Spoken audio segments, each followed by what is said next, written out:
me just one more moment. Yeah, no worry.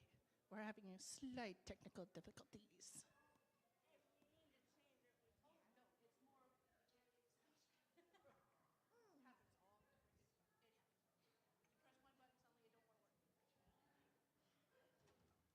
We are waiting for our lovely other friendly host of the Penti-Con. I am also known as, I don't know why I'm in an accent for some reason. I am storyteller Yaga. I run one of the booths that are currently in the vendors hall, and I've also been lip syncing here for a couple years. It's my favorite event. I love singing in general. Oh, what do you love singing? Only anime music. What's your favorite anime song?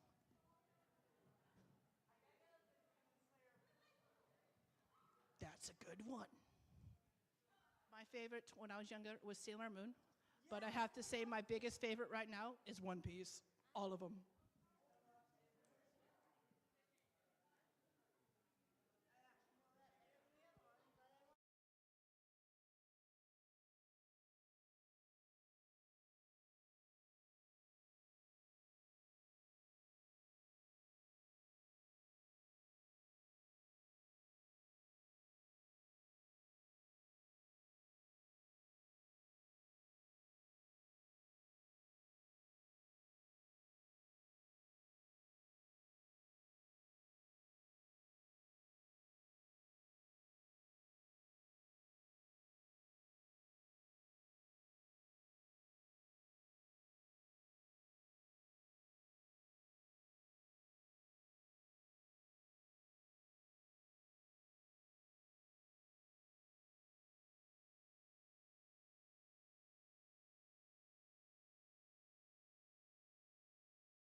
You, the masked lady. Well, there we go.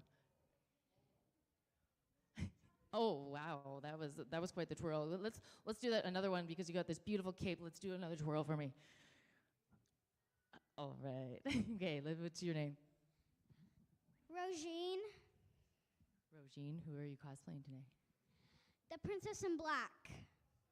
Wow, that's really pretty. All right, let's have a round of applause for that. Who else wants to come up here and do this with the same thing with their cosplay? You got an opportunity here. Who's coming up? Who's coming up? Anybody? I see two potentials. They're heading over. They're heading over. All right.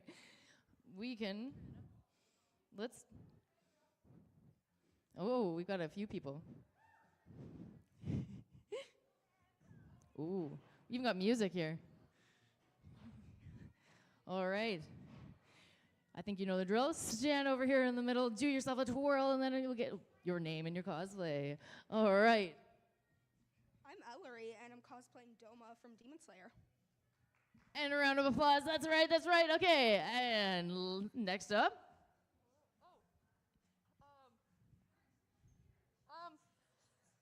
I don't know if you. Oh my God. Okay. I am Madison, and I am cosplaying Sal Fisher from Sally Face. Well, it's a video game, but. Video games, you are allowed to cosplay. Last time I checked. All right, next one up.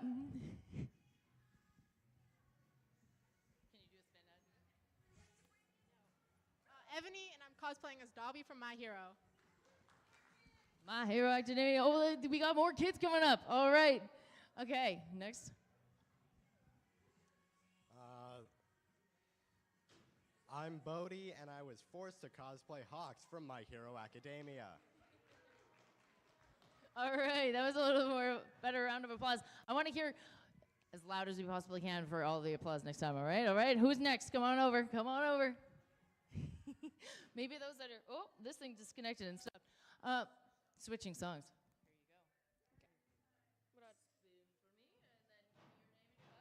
My name is Neve, and I'm cosplaying Zoe from K-pop Demon Hunters. Which I've heard is an amazing movie, and I must watch. So, you're a big kid. Yeah. Come on over here. Moral support humans. Hi, moral support. I'm Jade, and I'm Mira from K-pop Demon Hunters. All right, we'll get you guys to stand up to the side. If you've already done it, can come forward. Okay, I'm gonna give you the mic, do a spin, and then your name and who you're cosplaying. I'm Leah, and I'm cosplaying Okarun from Dan Da Dan. Dun. I've seen that one. It's good. All right. Okay. Who's next? Are you ready? Here, I'm going to switch with you. I'll hold the bag. You do a spin for everybody. Oh, I like this one. Tell me your name and who. I'm Violet, and I'm Eric Cartman. Fabulous. All right. Come on over. Do yourself a spin. Let everyone see this fabulous cosplay. And then give your name. My name is Annie, and I'm cosplaying Momo from Don Da Don. Dun. Okay. Next, we've got. All right, we got this. Okay. Do yourselves a spin. Oh, very nice. And your name is? Chloe. And your name is? Adriana. And? Nagi. Toga. Amazing cosplays. All right, and off of the side we go. Okay, make sure you line up against to the side so other people can get through. Oh no, are you okay? Watch the bar.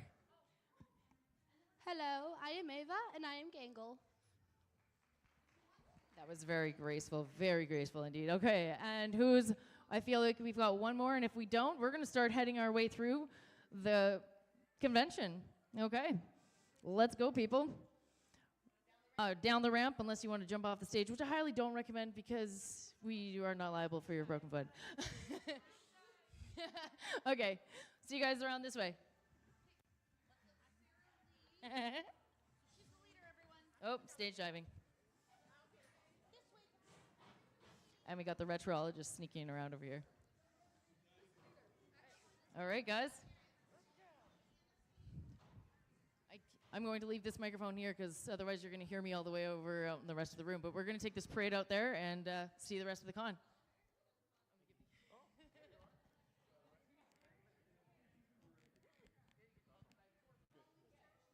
Cosplay parade, right? Nice. I like this. Yeah. So up next at about 2 p.m., Andy Peliquin. Yeah. Andy. He's going to be here at 2 p.m. Get out of here. I'm in your space. Wow, we don't even really like Andy. He's a bit of a jerk. He's a bit of a... Yeah, we're contractually obligated to interview him. Yeah, 100%. So hit him with the hard questions about being an author. If The you really could. tough ones. Yeah, yeah. But when he shows up, we're going to be so surprised when he decides to show up. Yeah. And he might be late. We just don't know. Yeah, I know. If he's going to show up on time, maybe he decides not to show up at all. Is he behind me? You can feel his essence. You can feel. Do I have time to go grab a coffee? We got 4 minutes. Yeah. We got lots of time, everyone. We don't have lots of time. We have 4 minutes. Yeah, I'm gonna grab a coffee. It's a lot of time.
Attention, everybody. In a couple minutes, we're going to talk. We're going to go on an author's journey. That's what this is called? Wow. Not pretentious at all. Andy Peliquin's going to be on stage in just a couple minutes. One of the hosts needs coffee or he'll pass away. So come on to the front stage here, main stage. It'll be fun.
I didn't even know you were here. Good Sure. to see you. Nice to see you.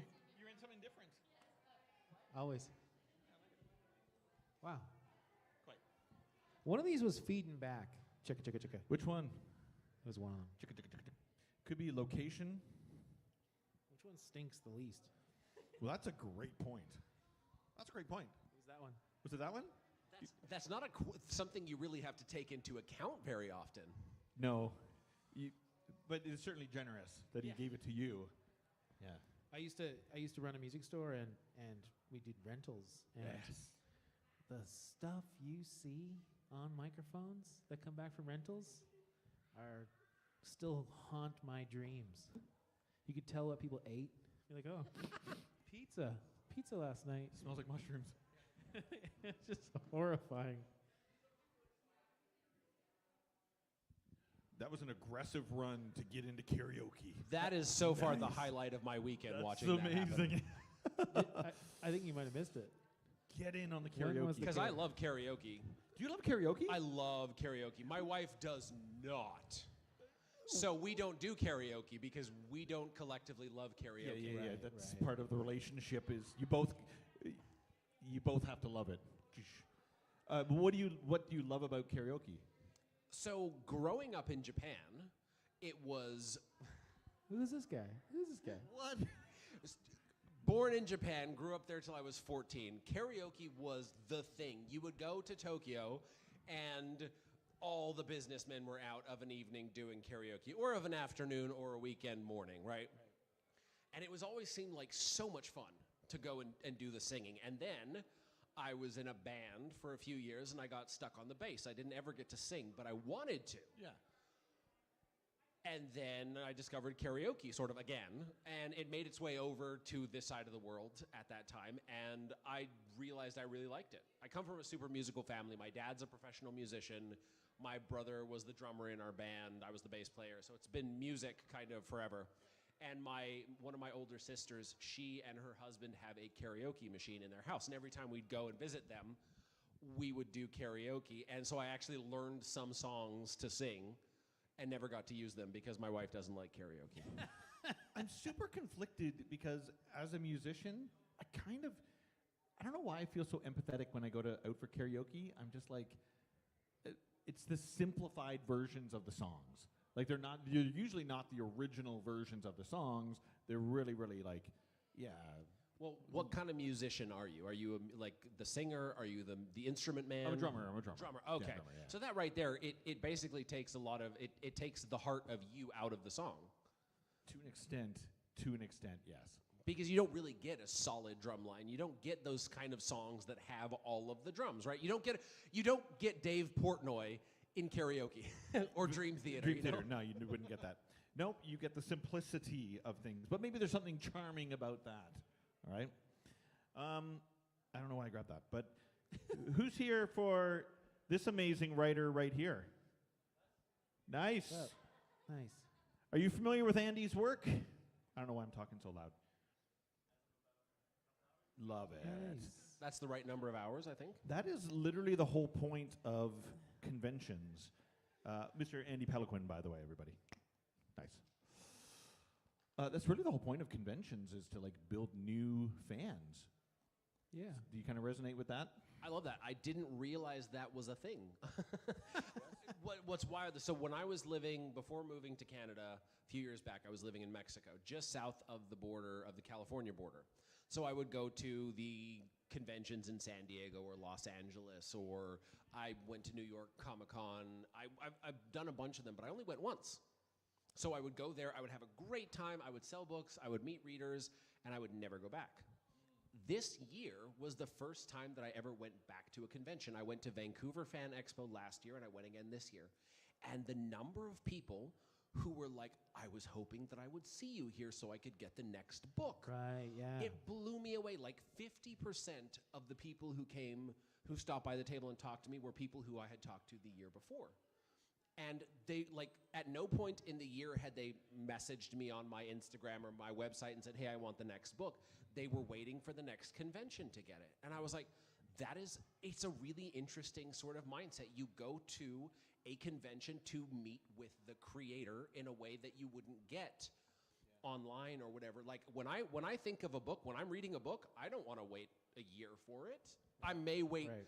I may wait a few weeks if I know the author is going to be at some event I'm at, but I'm only getting it so I can get it signed. Otherwise, if it's going to be any more than like 3 weeks, no, I'm getting the book and I'll keep it until I can get him to sign it or something like that. So realizing that there were people who had that mindset, I really love it because you really do get people who are there for you almost more than the story itself. That's really interesting. And that resonates a lot with me because, like, as a musician myself as well, like, finding new music is hard. Like, there's a million things out to watch. So, or listen to. So, when I see, like, the making of documentary of something, knowing, like, the backstory behind it gets me hooked. Like, right now I'm into the Doom video game soundtrack because I watched a video about the guys who made it, and I'm just hooked on it. And I think, like, it's similar for books where once you kind of like meet the person behind it, like I would have never picked up Nick Eames' book, and then we met him last year here, and I'm like, well, shit, I want to read that. He seems like a cool guy. You would never have read it. When you meet the author, you're sort of like, okay, I can see that we are similar, and that you're most likely right the way you present yourself in a certain way. And especially, this is something that I have been focused on a lot more. I'll say from the beginning of my career, I think more than a lot of authors is getting to know the people, sort of, we're going to say behind the Right. credit card, Yeah. right? the people who buy the books. Yeah. But then also letting those people know more about the person behind the book, right? Me. I started learning all the marketing side of being an author after I had published my first book. It was about 2016, 2017. And I stumbled across this book called Newsletter Ninja. And it's basically for authors who are looking to build newsletters. Okay. Right? Okay. The most effective form of marketing is email marketing. And this book had a lot of really great stuff. But the takeaway here was that don't give people more about the book. Don't give people more about, here is my author experience. They want to know who you are. They want to know why you became an author. What of you is in your story? You know, you can post the pictures of, hey, I went to a convention, I had a ton of fun. But if you've met me an hour or two ago, you'll be like, okay, cool. Right. But right. if we had a conversation about, here's where I grew up. Here's some silly prank that I pulled off at a convention with too much coffee. All of a sudden, you know a little bit more about me. You're more likely to actually care about whatever the thing is. So having that mindset, I think, it changed the way that I approached my whole author building strategy. It's kind of mind blowing when you like break it down like that. It's like right. It's really the story is more important. Like the process is more important. That's one thing Danny and I focus on heavily is we want to know more about the processes of things than the achievements of stuff. Because those are the struggles that normalizes you as a human going through the same trials and tribulations that we go through, right? And for me, like taking it even a level deeper than that is tell me about the struggle. I love that. I love hearing when other people struggle, not because they struggle, but because I'm not alone in it. So I was diagnosed with on the autism spectrum in 2013, before I had released any books. And I was like, okay, this is a weird explanation of why I've been different my whole life. I don't understand this. So I went sort of a deep dive into what being autistic means and what neurodivergence does, how it affects people, why my brain doesn't work the way that other people's brains work. And through that, I learned some fascinating things. Like I read this study that said, it was an Australian study of like 6,000 people. Out of these 6,000 people, 17% had no mental health issues. 17%. No issues. No issues. Think about that number. 83% of people. And we're dealing with chronic stress. We're dealing with, mental health conditions like bipolar disorder, neurodiversity, whatever the case is. But if you look around at the people in your life, you could probably pinpoint quite a number of them who have maybe said, I'm really struggling with this, or I have this. And the more that you actually start looking for it, it's like when you buy a new truck, everybody on the road has the same truck as you, right? I'm trying to think of the definition for that. You're absolutely right. Yeah.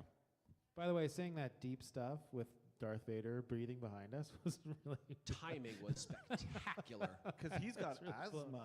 Can we get him to come back and just kind of breathe behind the whole panel? It will really dial things up a notch. Sound effects, please. Yeah, feeling like you're defining where you fit in the world. Yeah. Right? And realizing there are so many more people just like you or similar enough to you in a way that it makes you feel so much less alone. A really good example of this was I lived in Kamloops for many, many years, 100,000 people, right? And there was not a single book nerd, right? I would go to a bookstore and nobody was in the fantasy section except like the Indigo employees, right? And I was always like, oh, there's nobody in this little tiny town that likes fantasy like I do. Obviously, I'm a writer, so it's what I do.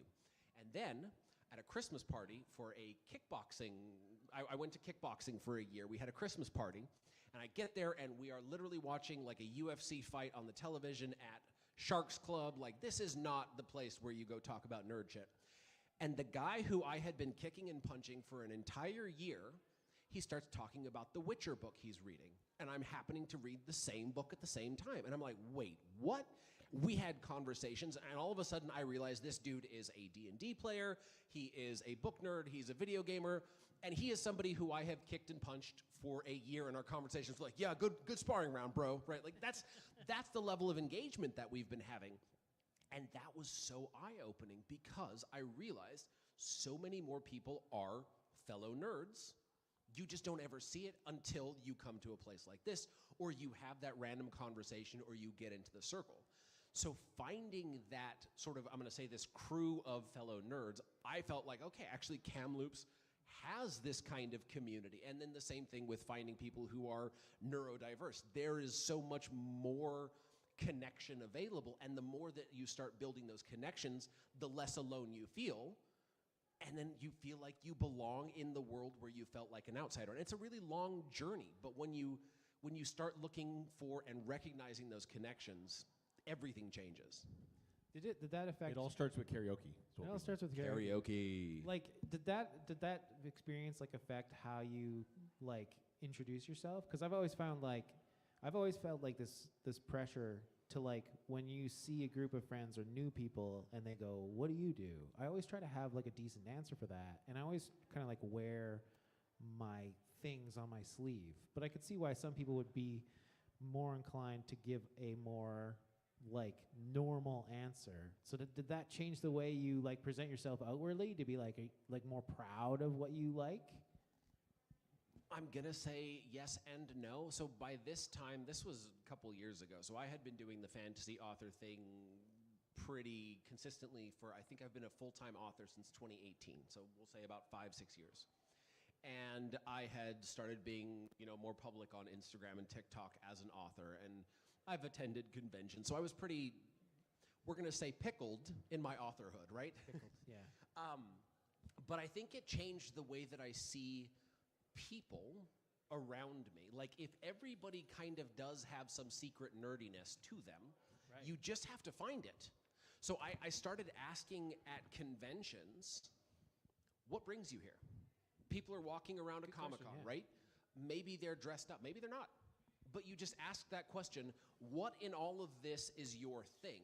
And then they're going to tell you. Right, yeah. And they light up, and whether it's the same thing you have or not, right?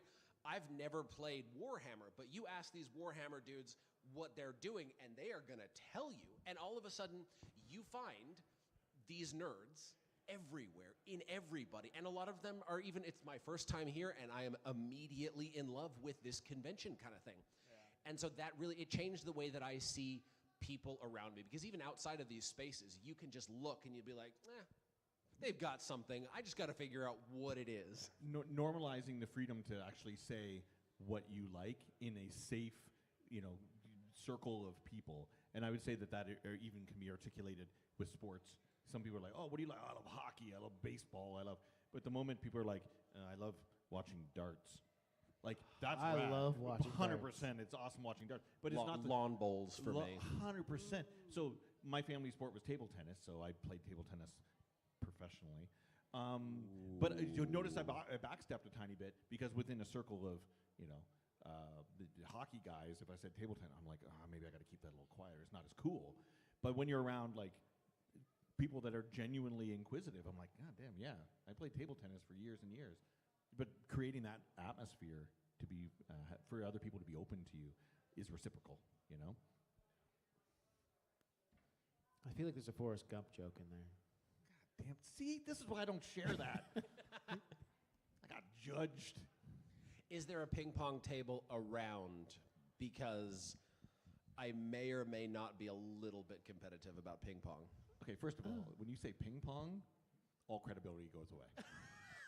That's how they called it in Japan. Yeah. But, okay, we're going down a road that's going to end up with you crying after we're done playing. Wow. I like this. This is a good panel. We don't have to talk about any of the normal things. No, not at all. So speaking of not normal things, why are you a fantasy author? I realized today, as I was talking to somebody about the pitch for 2 of my series, I think I'm a fantasy author a little bit out of spite.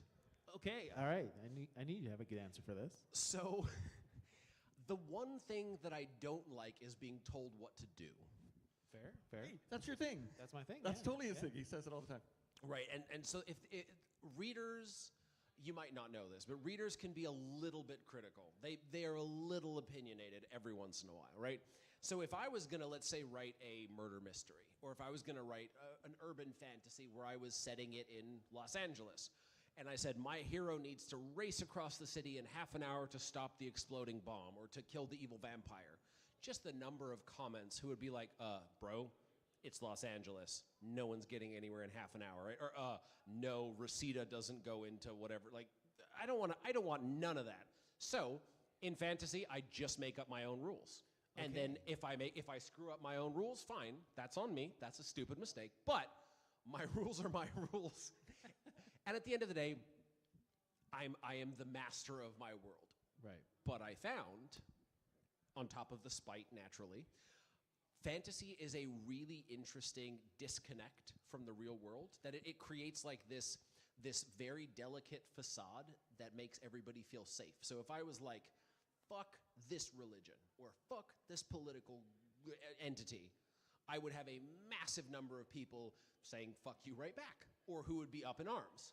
Now if I say, here is this religious organization that I absolutely made up, does it look like something you know? Maybe, not my problem. But I made it up and it's totally fictitious, and fuck them.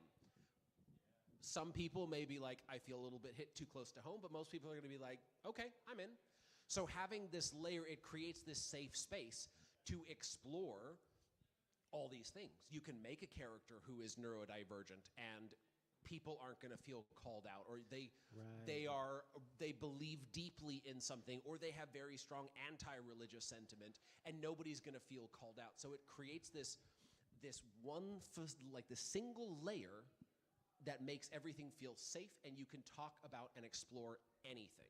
I think we saw that heavily. Star Trek is a good example where they discussed political, they discussed economical, they discussed many different things in it over that, as you say, that one facade of fictional characters, right? Yeah, I really wanted to know.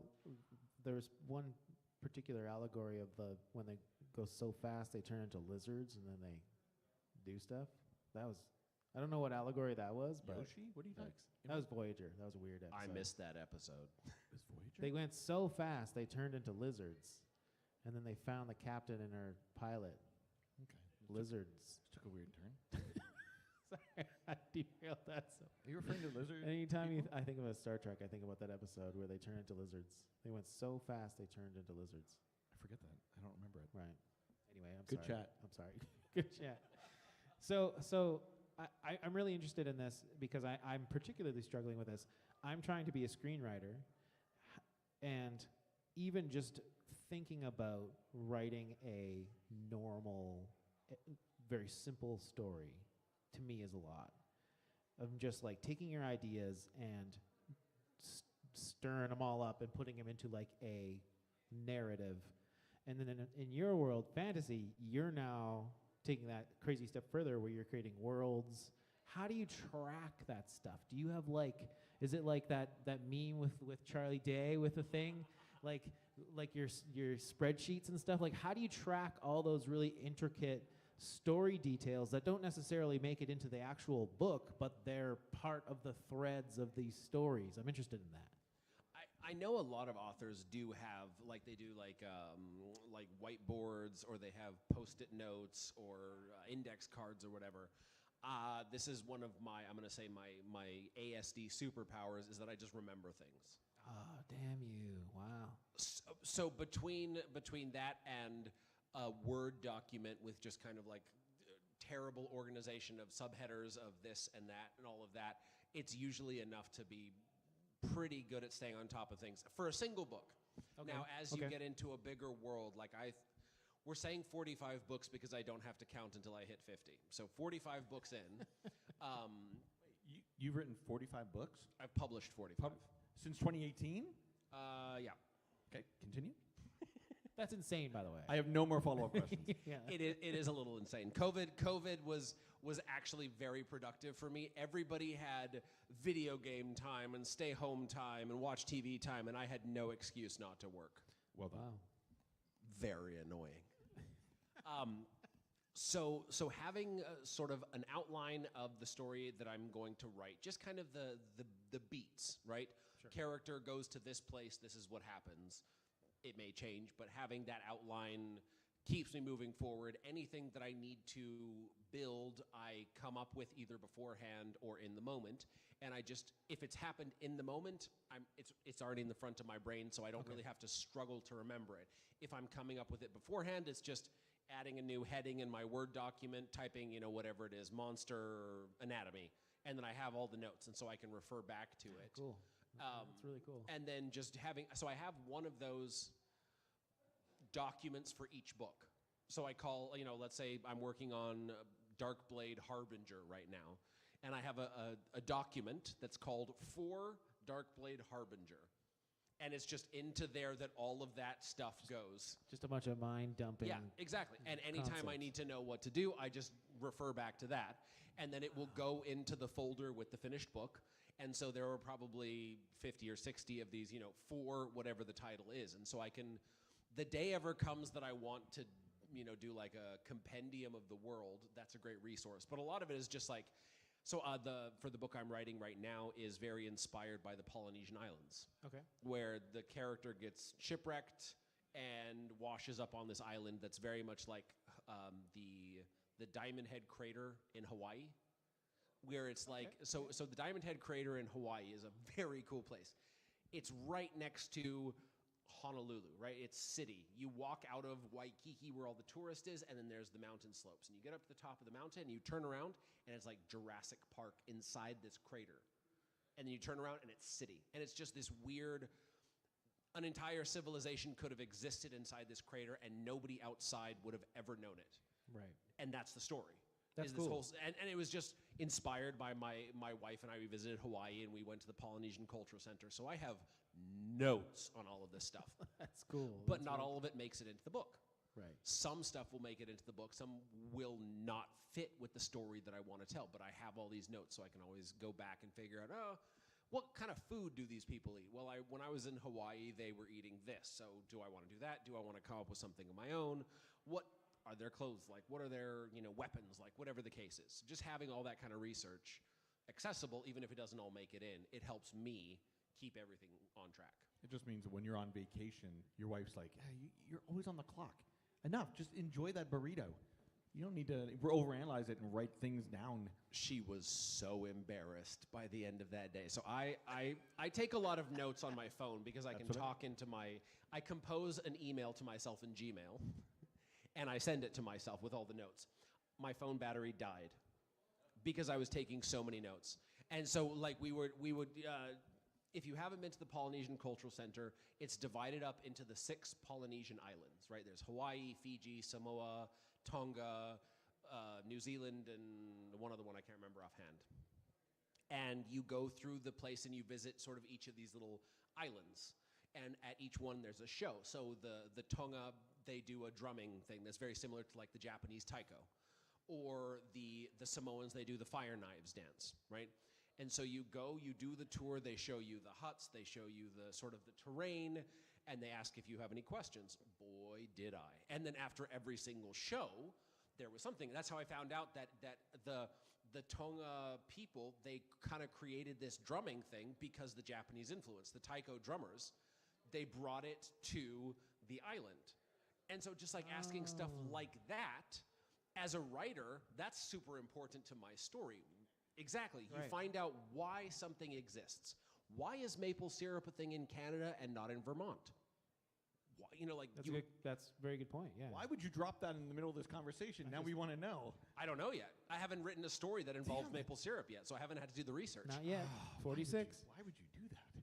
But that's the whole thing, is like you understand why something exists in our world, and then you figure out, okay, what shape would it take in a fantasy world? And you start asking that kind of question in everything. Why is a sword the weapon of choice? Why not a spear? Why would this culture wear more clothes or less clothes? Why would this culture choose this crop versus that crop, or this farm animal versus that farm animal? And then you start building all this stuff into your world, and everything becomes relevant somehow. And you just keep notes of it. Who is this guy? I know, right? Now I want to know about maple Okay, syrup. I got to back up. Oh, okay, go. I want to touch more on this 45 book thing. That's where I'm going. Go for it. Yeah. So we've talked to tons of people who come to these things and they wanna do what you do, right? So question 1, if you're a guy who's written 45 books since 2018, was it? How do you decide what is worth writing about, and how do you like choose when that book is done? Like, how do you like clearly? I don't want to say you're not precious with your books, but obviously there is a point where you're like, that's done, on to another next one. So walk me through your thought process there, Danny. I love this because that was going to be my question. So let me just jump on that for a second. I've always wanted to know, and I've never asked any writers exactly that. How do you know it's done? And then more importantly, do you like close the laptop, walk out of the room, say to your wife, it's done, we're ordering a pizza, or whatever, like celebratory, like exactly that. How do you resolute, done? So that was like 5 questions in one. So let's start with, how do I decide to write a book? Yeah.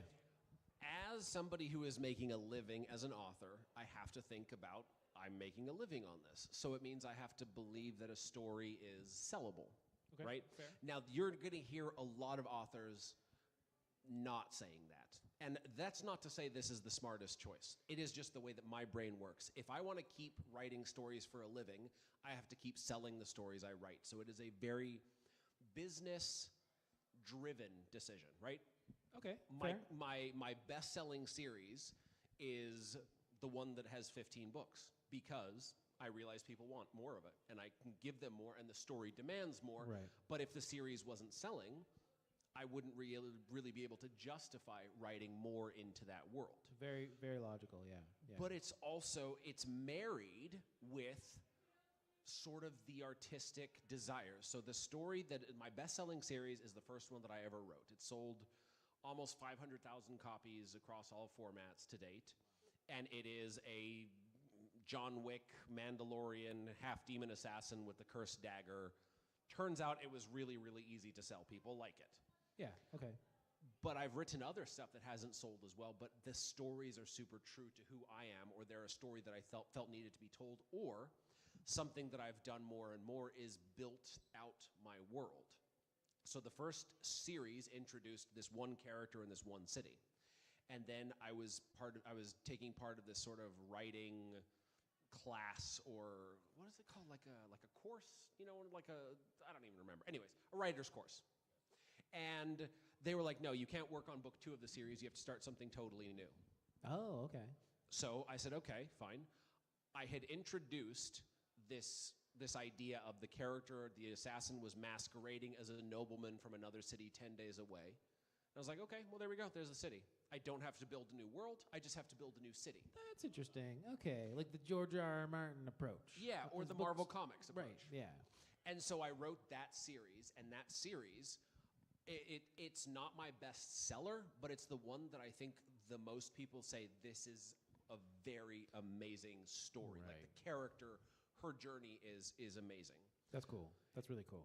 And as I was writing the two stories kind of together, I realized, okay, we're getting to this part where their stories are going to end. What do I want to do? And over the course of their stories, I had introduced these kids. And the kids grow up and go on their own adventure. Because I was like, okay, I have written dark, bloody, epic fantasy, which is the assassin one. I have written grimdark, which is tonally very, very dark, small stories. Okay. Let's go for a lighter, young adult action adventure, because that's a different audience. If I come to a convention like this and I see a bunch of kids running around, I'm not going to try to pitch them my assassin. But you guys like blades? Exactly. I mean, they will love it. Their parents might not. Right. But if I say, hey, this young adult series follows 6 kids between the ages of 13 and 17 who are trying to figure out who they are. They're going on an adventure to kind of prove to themselves and their parental figures that they are worthy of sort of standing on their own feet, finding their own way. That's a story that I can definitely sell, but also one I can stand behind. And then I wrote military, because I love military fiction. Sure. Okay. I've always wanted a great story of like a Rainbow Six sort of special ops team, but in a fantasy world, fantasy tech, right? I never got that, so I wrote it. So instead of a heavy gunner, right, which is a standard component of every special ops team, you have a giant axeman. Instead of a sniper, it's an archer. Instead of a demolitions guy, it's an alchemist. But it's the same, like you talk to any SEAL team, you talk to any Delta Force team. Right. It's actually researched from, I talked a lot with a former Green Beret. And he was the one who told me everything about the composition of these special forces teams. For example, one is none. This is an idea that if there is one sniper, he dies, you have no snipers. You have to have 2 of everything. So you have 2 medics, you have 2 comm specialists, you have 2 snipers, but everybody pulls double duty. So one guy is a medic and a sniper. One guy is a sniper and a comms guy. One guy is a comms guy and a medic. Interesting. And so you always have 2 people to fill every single role. I didn't know this, having never served in the military. But I got to write this military forward story where I got to do historical military research, like deconstructing the Battle of Agincourt or the Battle of Hastings, and just writing it into a story about these soldiers who get to go do sort of special ops things, but they have no magic, and they have no guns, and they have no, really the kind of force multipliers that would let them affect the battle of thousands. So how do they do it? And that for me was such a fascinating challenge. But again, a creative thing. I loved writing it, but can I sell it? There were some great military series out there that sell really well and people love them. Right. So this is something I can offer to them. So every series that I sit down to write is kind of both things. Is this something that I can sell?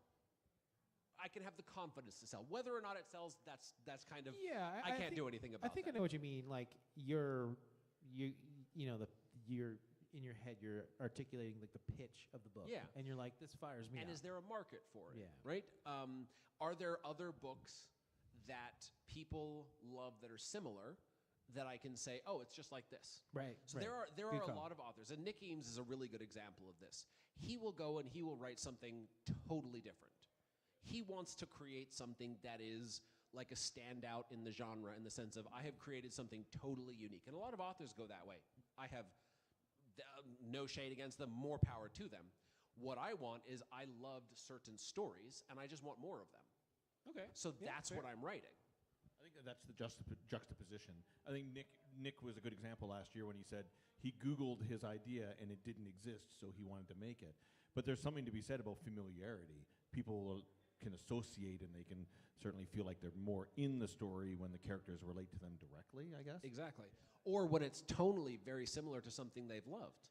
Because I in my past as a reader, what I will do is I will go, oh, I loved this series. Is there something similar to it? So an example of this is John Flanagan's Ranger Apprentice. It's a young boy learning to be a ranger, right? Cool, shooting bows and arrows, fighting enemies, action-packed. Then I stumbled on Robin Hobb's Assassin's Apprentice. Oh, ranger, assassin. I'm even more interested. So right there you have this kind of association, this word association, but also an association in your mind. Oh, I can watch a young man learn to be an assassin. Right? So you have this idea of what you want because you loved something, and if you can find more of it, you're happy. And that's the kind of readership that I'm aiming for. I don't need to reinvent the fantasy wheel. What I want is you love this book as much as I do. Here is a book that is similar tonally, but tells its own story in a way that is meaningful and true to me and also to you. I think the definition, as married to a librarian and avid reader, whenever she tries to describe things, like this book, I think you'd love this book, she says to somebody else because I don't read. I think you'd love this book because it's got a vibe like this. Yep. And it's the same with music. Hey, I'm this type of musician. If you like this type of music, then you'll relate to me. That's a way easier way of marketing what you're doing. And you even see it in concerts, right? It's Apocalyptica and Lindsey Sterling opening for Hailstorm. There's some kind of similarities between the three of them or The Who is opening for Disturbed or Five Finger Death Punch, right? There are similarities. These musicians, they understand. People want something they already know and love. They want a slight twist on it, a slight newness to it. But again, it's just that familiarity that brings us back to our favorite movies, our favorite bands, our favorite authors again and again and again. That's really interesting because, like, as a musician, I struggled with writing music for a long time until I sort of was like, I would pick a song that I wanted to write and try to copy it. But not copy it, but like that's the template.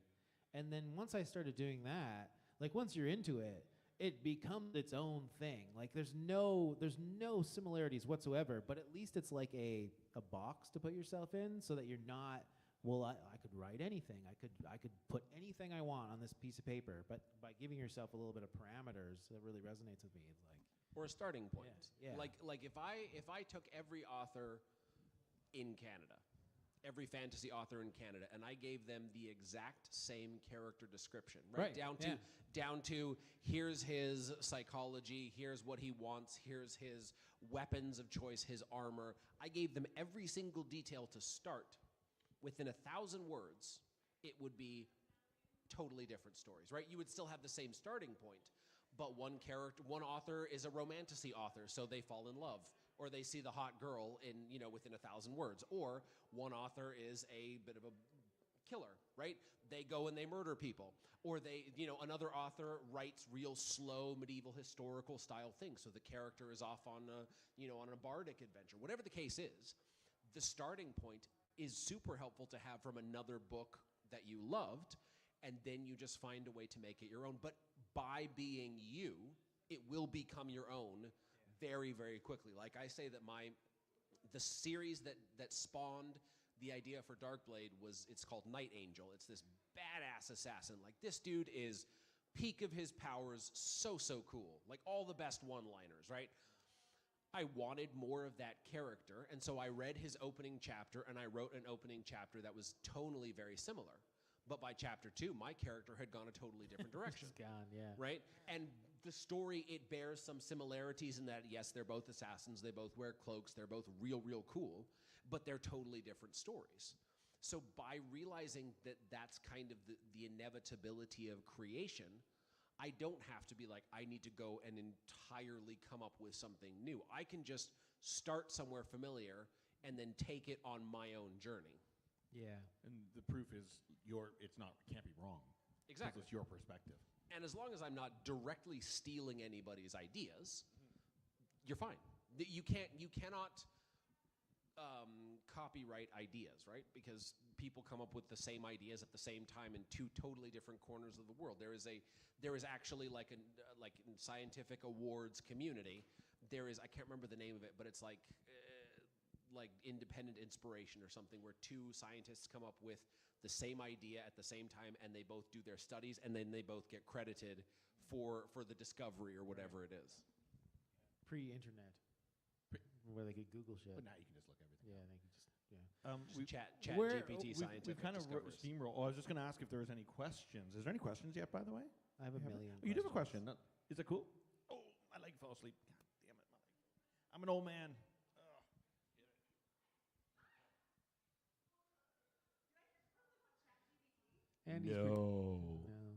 Andy was just being weird. We were talking about how you can chat GPT the next big scientific breakthrough. Nice. Confidently incorrect.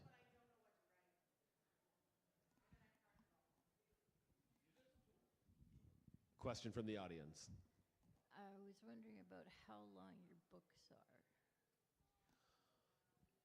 That is a very fun question. The shortest thing that I have currently published is, I think, 12,000 words. And What? Is that a lot? I have no basis of measurement. And the longest is 420,000 words, which, see, you can't really do page count because you can format the text size and all of that. So my 420,000 word novel is the same thickness as my 300,000 word novel, but the font is about half the size, and it's so small that you can't actually read it in the paperback. But it's just because the printing restrictions. But it's such a massive range. I think my average is going to be like 180,000 words, which is 450, 500 pages. Cool. What's with? I feel like Nick illuminated us on this last year. Like, what's the deal with long books and fantasy? Like, why? Like, I think he was basically articulating that there's like expectations for how long a book should be in certain genres. Do you believe in this? Is this a thing? 100%. But also because of I talk about novel real estate, and this is something that I kind of came up with.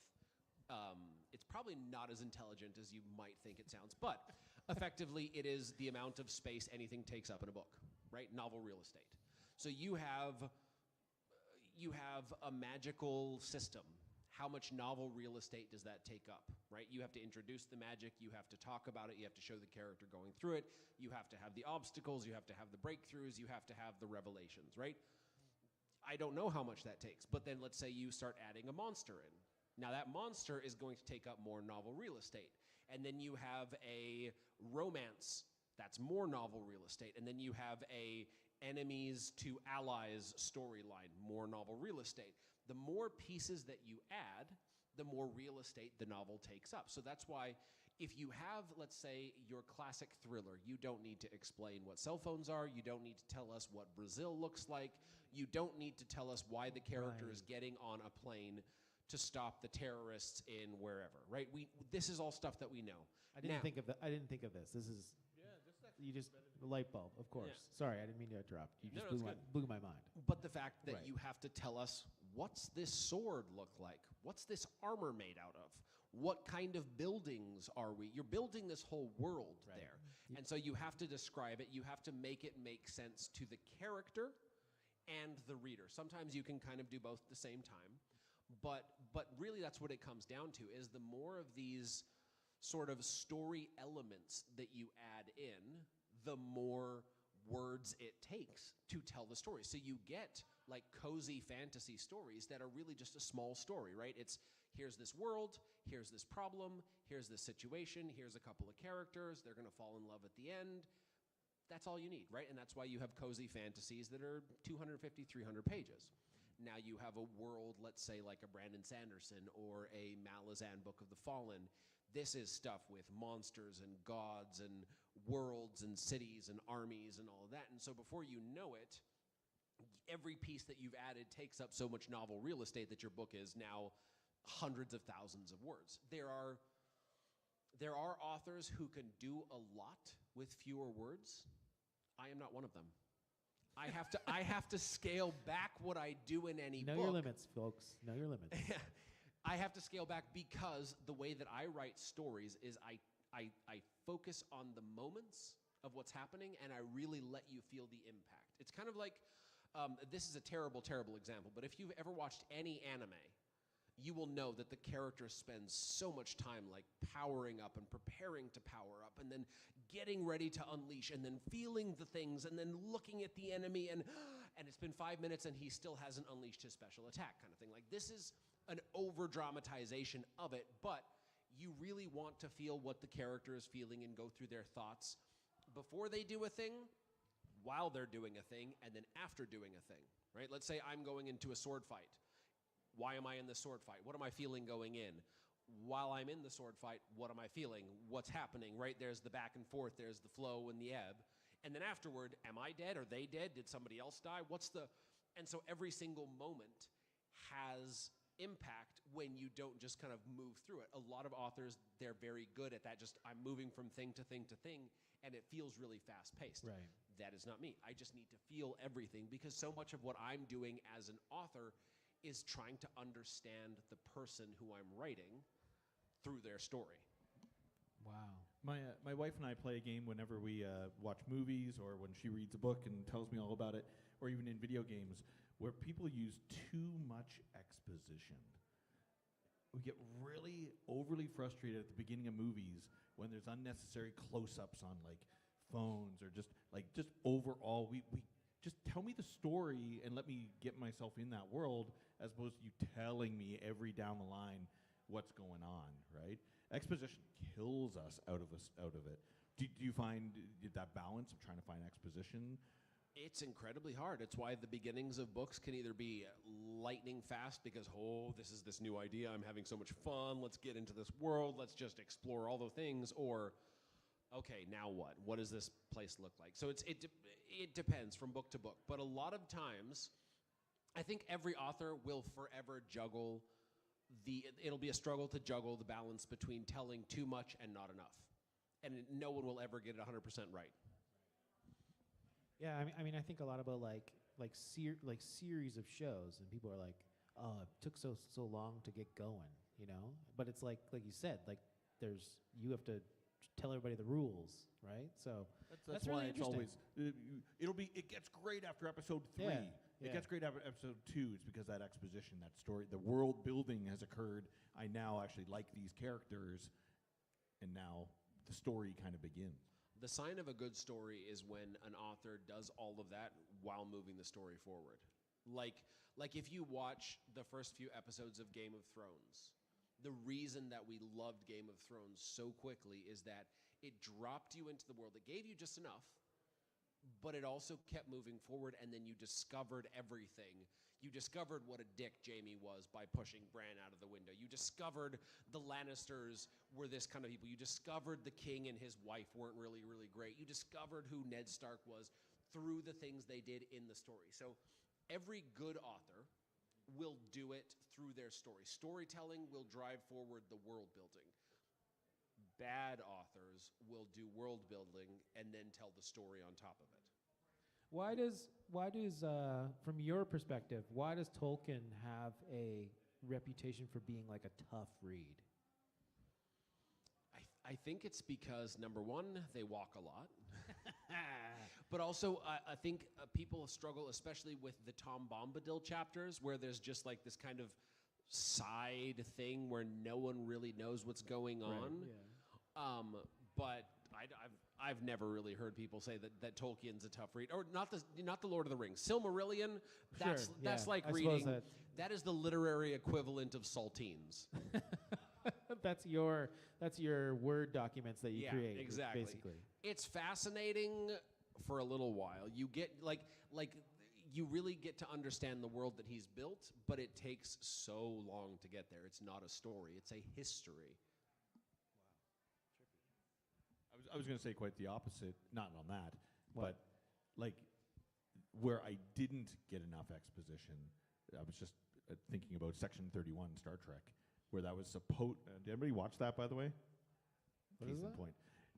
I love Star Trek, big Star Trek fan, and Section 31 came out, and it was supposed to be 8 episodes, but because of just timing, it was all filmed during COVID and everything. They cut it down to a movie, and I just found I didn't care about anybody. I was expecting like characters being fleshed out where I actually care, and as they died, I was just like, oh, I don't care. And I know that in the background there were 8 episodes which would have given me exposition on those characters, and by the end, I'm sure it would have been emotional. But it being edited down to a movie, I didn't care about it at all. And this is that idea of real estate, right? And this is why fantasy movies, aside from Lord of the Rings, do not succeed at all.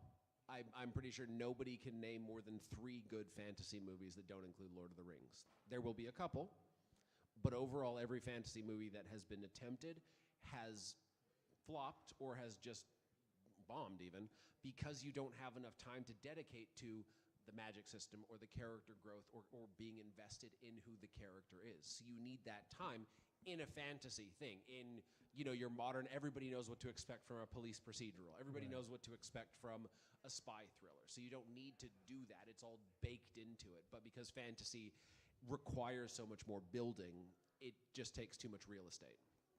I'm trying to test him on that. That's resonating big with me. What Never Ending Story, by the big fan of Never Ending Story. No. Yeah. I guess that the latest fantasy movies, like that D&D movie. I don't know what fantasy movies have come out lately that. If you look at that movie, the reason that it's good is because they did a great job of making the characters fun and the story fun, but it's not a great story. Like it's not from objectively, it's not a great movie in the way that, let's say, The Usual Suspects. Right. The Usual Suspects or a Forrest Gump or any of these like tent poles of cinema, they are great movies objectively. Dungeons and Dragons, The Among Thieves, Honor Among Thieves or whatever it was called, was just fun. It was a good time. We had a good time. But there was so much that they could have done better and they just didn't have the time to because it was trying to cut it down to a, 2+ hour movie. Right. The real estate. They didn't have the real estate. It's the real estate. That's really resonating with me. He's a real estate agent. This is great. I feel like we've all learned something heavily there. Yeah. Okay. Any questions? I'm gonna just bogart this microphone. Otherwise, well, I was gonna ask you. Gojira guy. I was at Gojira the other day. They were great. Gojira. Yeah, it was great. Do you like work on one project at a time and just dedicate it to just like staying on that one, or do you have like a whole bunch of projects on the go in your head all the time? This is where my ASD superpower becomes my ASD limitations, is that I can't think of multiple things at the same time effectively. When I wrote my young adult series, it was 4 point-of-view characters, 4 storylines kind of running at the same time, and 2 of the characters, they ended up feeling a little similar because I would be writing one and kind of thinking of the other one. So in that sense, I don't do well doing multiple stories. What I can do is I can change between books. I finish a book and I can change to a different series. So I currently have 2 series ongoing, and I am plotting a third. I'm writing just 1 book right now, but I am plotting sort of the outline and progression of the next book that I'm going to write. When I get back to that, while I'm doing that, I'm focused entirely on the chapters that I'm writing, the scenes that I'm writing, and then it's almost like in the afternoons after my work is done, then I will plan the next book kind of thing. So I've always got an idea of what's coming up. I can start kind of ruminating on things, figuring out the best way to tell whatever story it is that I'm trying to tell. But when it comes down to like actual writing time, 1 project at a time is kind of the best I can do. Are you like a 9 to 5 kind of guy? Or are you like, what's your schedule like? I am a 7 to 7 kind of guy. Okay, all right. So I wake up at 6 every day because I just grew up waking up early. By 6:30 or 7, I'm at my desk. My day is broken up into 3 work shifts where it's 7 to 9, 10 to 12, and 2 to 4. And it's 3 days. That's 3 days a day. That's great. Like that guy, that meme. In between those shifts, I will do things like social media or reading or going to the gym, or that's afterward or whatever. But having that kind of structure to my day every single day means there's no question that I'm going to sit down and write. I'm just going to sit down and write. And I have a chapter to finish in those 2 hours. If I can't finish my chapter within 2 hours, I'm doing something wrong. But it's very, very rare that I can't do it. Interesting. Wow. So do you believe in writer's block, or do you have tips against that kind of stuff? It doesn't happen to me. I have writers slogging through the mud and not really figuring out where I'm going, but not so much block. Right. The one thing that has stopped it from ever happening is just knowing what's to come, having some kind of an outline, some kind of a destination. Okay. As long as I know where I think I want the story to end up, I can take 1 step in the form of a chapter closer. And then I will come up to something where it's like, oh, my original outline said he needed to kill this guy, but leaving him alive is way more interesting. So all of a sudden, my plot that was going to go this way is going this way, and eventually, if it gets too far off, I feel like, oh, I don't know what I'm going to do, and I don't want to make the wrong choice. So that's when I will go on a walk, and I will just walk until I figure it out. Awesome. And every time it's worked. You just kind of. You have no, audiobook, no music. You just go on a long walk in a park or somewhere, even down the street. And you just let your brain kind of wander. And you're thinking in the back of your head, what's going on? What am I going to do?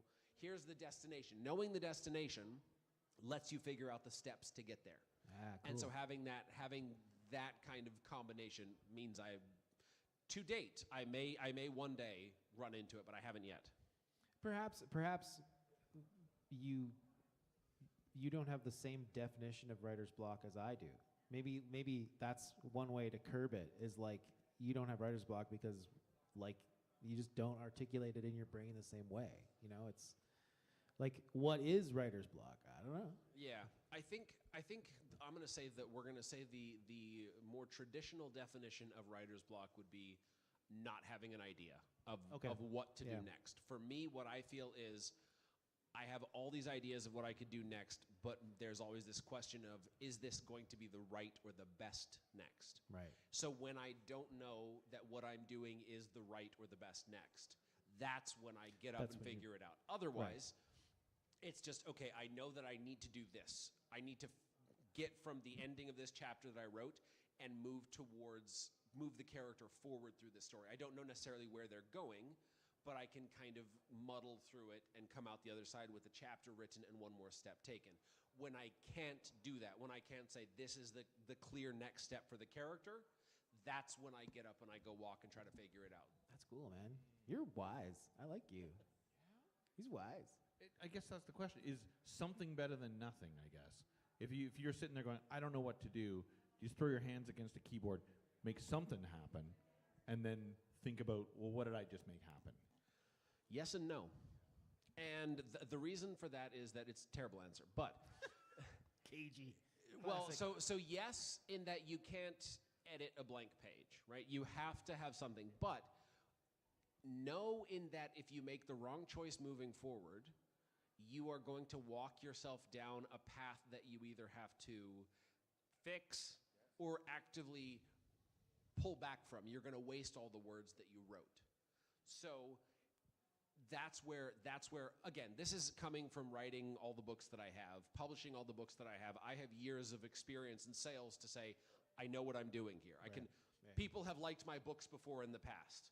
I can tell stories well, so I can do this.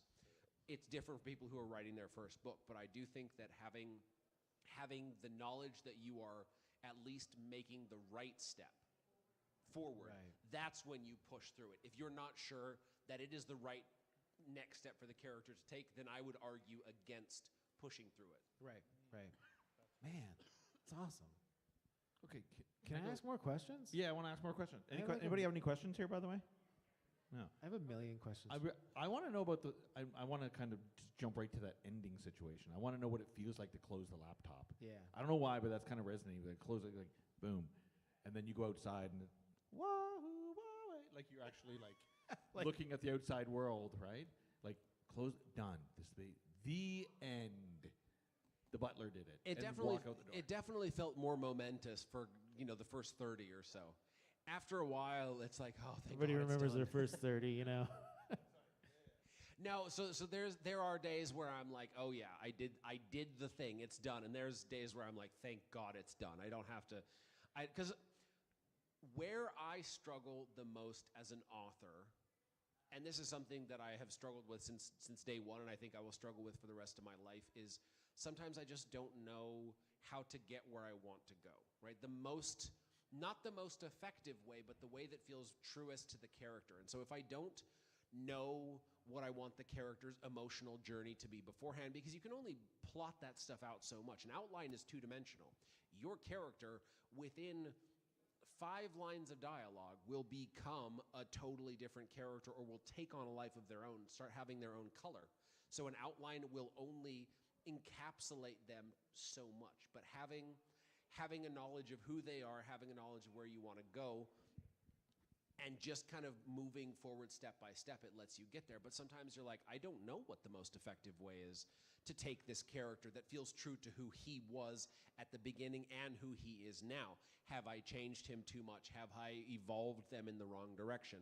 So usually when I'm done with the book, I'm like, oh, thank God, I figured out a way to land this plane. Yeah. And I wrote a story that felt true and came full circle to close the circle. That's that sort of, it's a sort of relief that I don't have to sweat through that anymore. I think what gets lost a lot of times, and it's something that I constantly, like if I could get tattooed on me, I would, is like like struggling is part of the process.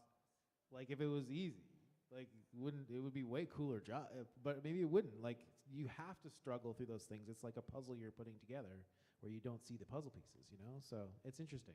This was actually something to that point. I sent out an email. I email my newsletter subscribers every 10 days, and I try to make it very personal about me, not Andy the author, Andy the person behind the author, right? And I was talking about how I just started a new job recently as the director of publicity for a publishing company. And that's on top of being a writer and on top of social media and all of that. And I was saying that it's a freak. What is this guy? But also, publicist for, wait, what's the title? Director of publicity. For a published. For the biggest indie fantasy publishing company. Love it. In the space. Director of directors. I was talking about how I was struggling to find the time to do everything, right? I wasn't writing enough, I wasn't doing social media enough, I wasn't doing enough of the publicity stuff. And somebody wrote back and they were like, you know, the struggle itself is you shouldn't be struggling, you should be working, but when you're struggling, it means that you're as my daughter loves to say, you're doing too much. Right? You are pushing too hard on a thing, or you're feeling too much about a thing that is going to be work. It's going to be hard, but you don't have to struggle. It's gym goers in the crowd, right? When you lift weights, they say you're supposed to keep your face relaxed so that the muscle that you're working on gets all the tension. Wow. And that's the thing, is if you can if you can take the struggle out of the rest of sort of you, and you focus the energy of whatever it is, like instead of being like, oh my God, I'm so stressed all the time, just focus that energy on doing whatever the work is that's got you feeling stressed, then it takes the struggle out of the thing, and you are much more effective because you're not thinking, oh my God, this is so hard, I have too little time, all of that. So it was an interesting thing that somebody else told me, and it's kind of reframed the way that I think about it. That's really interesting. That's cool. I Wow. think struggle. I think about That was a fake sneeze, by the way. Is it a fake sneeze? That was a fake sneeze. I think about, as creatives, we're all creatives in the room, we're not going through that struggle alone. We've got wives, or we've got girlfriends, or we've got boyfriends. Like, we've got people that want the best for you. So when you're going through whatever you're going through in a room in front of a typewriter or in front of a laptop, when you come out of that room, like, they want to make sure you're being successful, that you're supporting any frustrations or anything. So that sense of completion, kind of where I was going, do your loved ones, like, do they feel a little bit like, oh, nice, Andy's done. He's done for the moment. Daddy, when are you taking a break? Oh, no, I'm on to the next. We're going. I'm on a roll. Yeah, no. Yeah. I mean, at this point, my wife is very accustomed to me just kind of. I'm also one of the kind of people who just keeps it all in. I internalize, or I implode. Nice. When I'm stressed, I implode. Right? I get quiet. I withdraw. Yeah, I'm the same way. Yeah. But I do find that like talking to my wife or my brothers, they live near me in Vancouver, and one brother comes over kind of every week, and we just sit down. He's an actor, so we talk about his acting struggles, and we talk about my writing struggles and all of that. And so having that kind of connection, or I'm in a writers group that every Tuesday we have a call and we critique each other's writing, but we also just like kind of shoot the shit and have a good time talking to each other. And so having those outlets just to tell people if you're struggling, or people who can just kind of support you if you're struggling. My wife knows nothing about my writing. She has not read any of my books. She's not a fantasy person. But if I'm having a really rough day, she'll be like, go sit down and read a book, or go take a walk, and I got dinner, right? Just that little action. Yeah. Sorry, that resonates big. As a drummer, my wife doesn't come to any of my shows because she knows she's going to have to lug gear. But she sees when I come home and I'm like, rehearsals were difficult, or the dealing with the people management in bands. And then the moment I'm like, I'm not playing with them anymore, she's like, great, you hated it. She's like, that's awesome. Like, I'm so happy for you. And I'm like, but I'm going to miss this thing. And she's like, no, this is a good thing. She gives you a great perspective on something that might be a little defeating, and vice versa. If I think it's amazing, she might go, it's ruining your time. You're not. I'm like, oh yeah, you're right. But I got a partner in crime on that, right? And I feel like you do too. Yeah, somebody who may not be able to walk the exact same. Let's say, like Samwise says, I can't carry the ring for you, but I can carry you, right? Like that I think is a partner that is invaluable, even if they can't actually do the work of writing for you. God, I wish somebody else could write my book sometimes, right? But they can do the dishes, or they can clean the house, or they can just say, hey, we're going out for dinner tonight. Make a decision I don't have to do. Right. If they can carry me in that one small way, then it makes it a lot easier to deal with. Wow. What's our time Make like? friends. Are we over? I've got the villains and antagonists panel somewhere in 7 minutes. Well, then you better get there, bud. You're going to get Yes. there. We got time. One last question that's going to be a quick fire. We good? No questions? No, we're good. All right. Wow. Andy, thanks for hanging out with us. Thank you for having me. This Oh was a my blast. Where can people see you? Where are you going right now? This is the ultimate guide to villains and antagonists panel in panel room 5. Wait, Panel room 5 is that way. Is it? Oh yeah, it is. At the far end of the At thing. the far end. So if you want to be a part of that, you can follow Andy right now. He's going to lead you all down there. That's right. Cool? Yeah. Thank We're you. done. Thank you guys. This was a blast. Thank you, Andy. Cheers, buddy. Thanks, everybody.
Oops.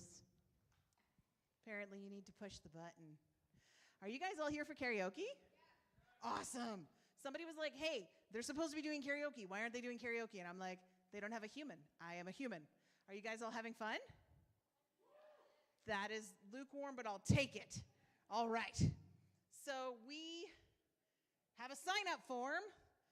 And if you want to do karaoke, you need to sign up because we have to be semi-organized because he needs to find the music. So think amongst yourselves for a moment. Hi.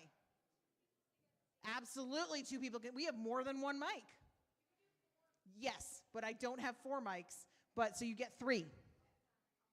Okay, that works. I love this. I'm loving this. Too bad it's happening. It will become Penti-Con lore. It will happen. Watch the camera. We've already broken one today.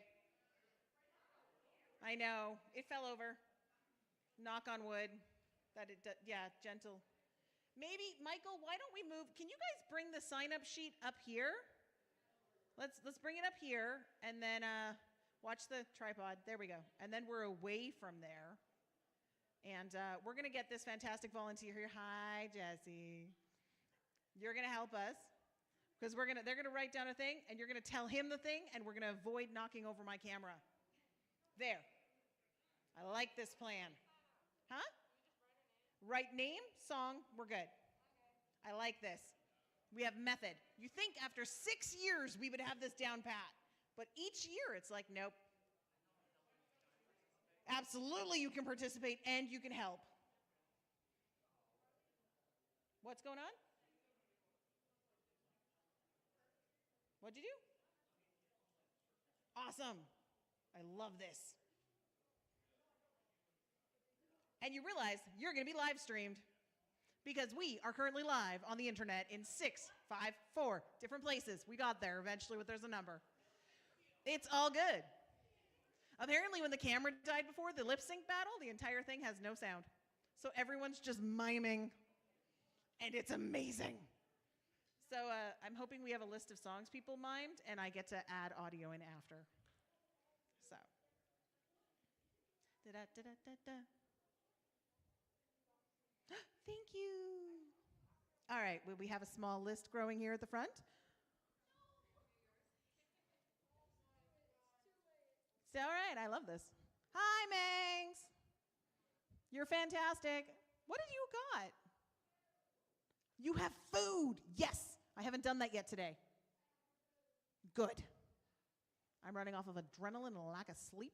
Welcome to what happens when you run a convention. Is that for me? What? Oh. I have been offered a sandwich. Lily has been given a sandwich. I like this. Who gave me a microphone?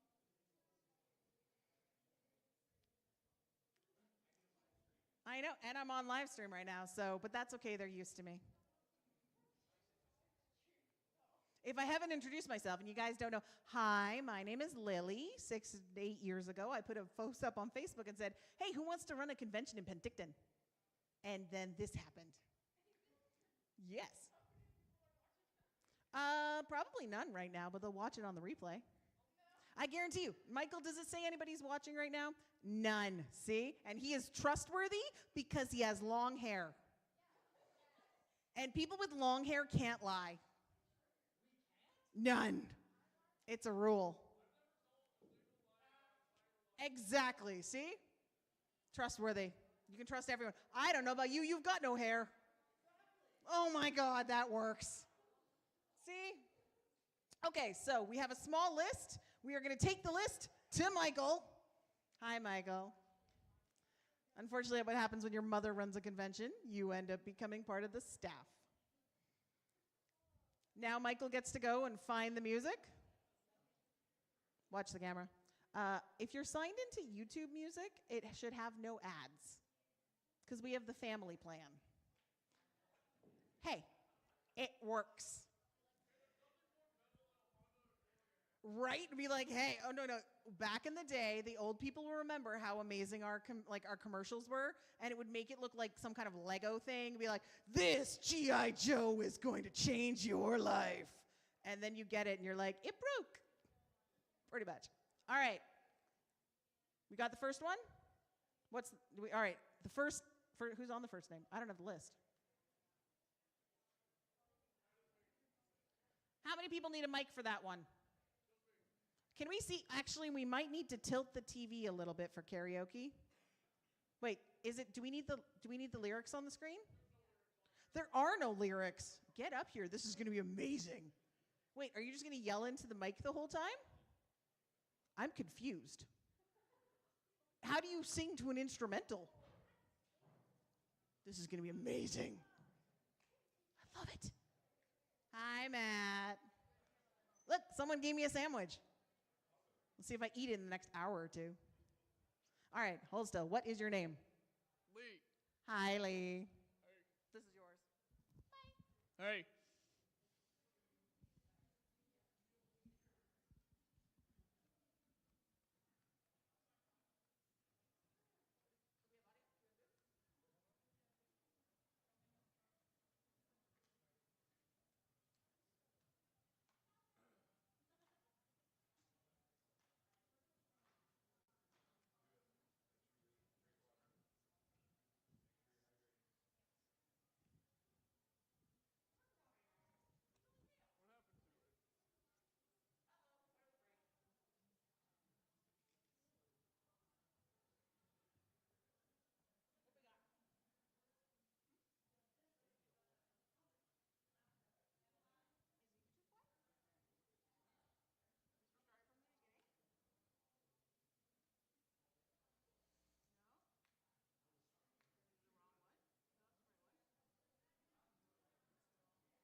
So what's the deal with airline food? It sucks, right? I forgot the rest of the joke.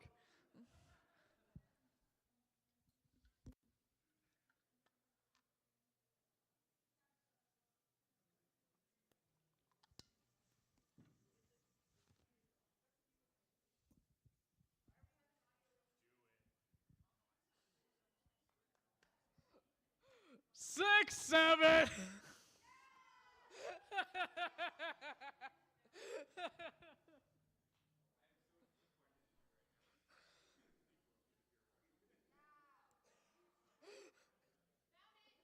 Okay.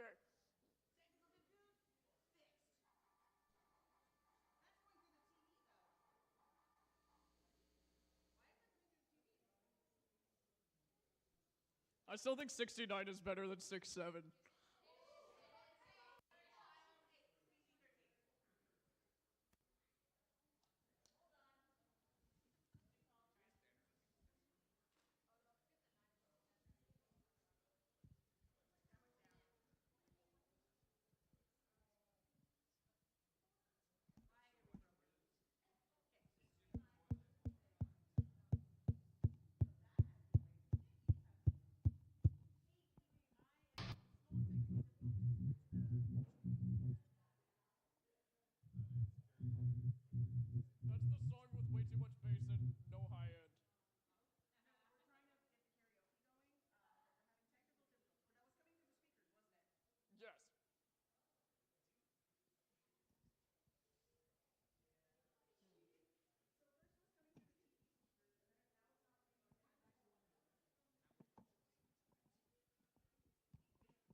6, 7.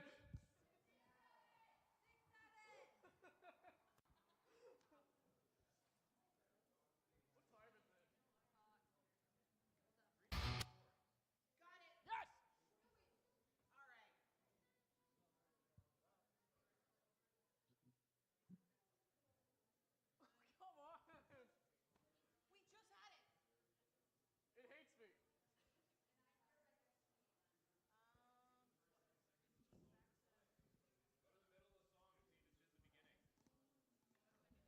No, I've used that instrumental before. I didn't do nothing. It was scared I was gonna say 6, 7 again.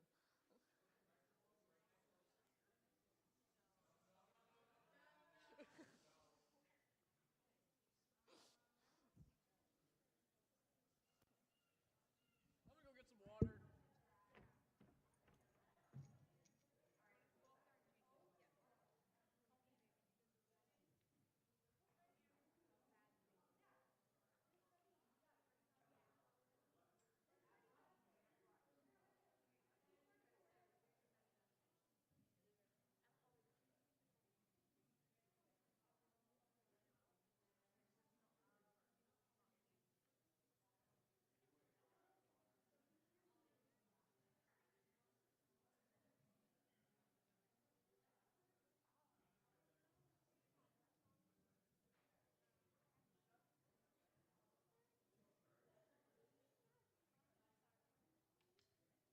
I wonder who dented it.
How's this for ASMR?